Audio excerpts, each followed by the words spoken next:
ಮಧುರ ಮಕ್ಕಳೇ, ಬ್ರಹ್ಮ ತಂದೆಯು ಶಿವತಂದೆಯ ರಥವಾಗಿದ್ದಾರೆ.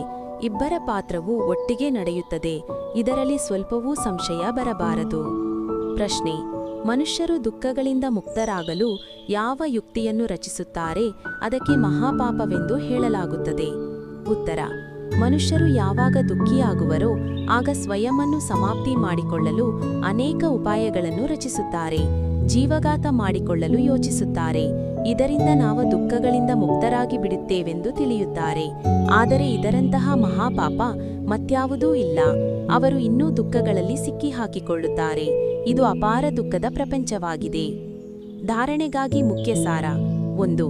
ಎಂದೂ ಸಹ ಮುಟ್ಟಿದರೆ ಮುನಿಯಾಗಬಾರದು.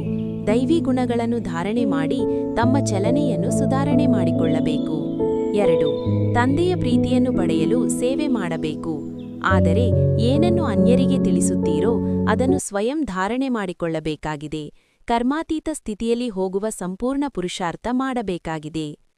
ವರದಾನ: ಸಾಕಾರ ರೂಪದಲ್ಲಿ ಬಾಪ್ದಾದಾರವರ ಸನ್ಮುಖದ ಅನುಭವ ಮಾಡುವಂತಹ ಕಂಬೈನ್ಡ್ ರೂಪಧಾರಿ ಭವ. ಸ್ಲೋಗನ್: ಮಾಯಾಜೀತ ಪ್ರಕೃತಿಜೀತರಾಗುವ ಶ್ರೇಷ್ಠ ಆತ್ಮರೇ ಸ್ವಕಲ್ಯಾಣಿ ಅಥವಾ ವಿಶ್ವಕಲ್ಯಾಣಿ ಆಗಿದ್ದಾರೆ.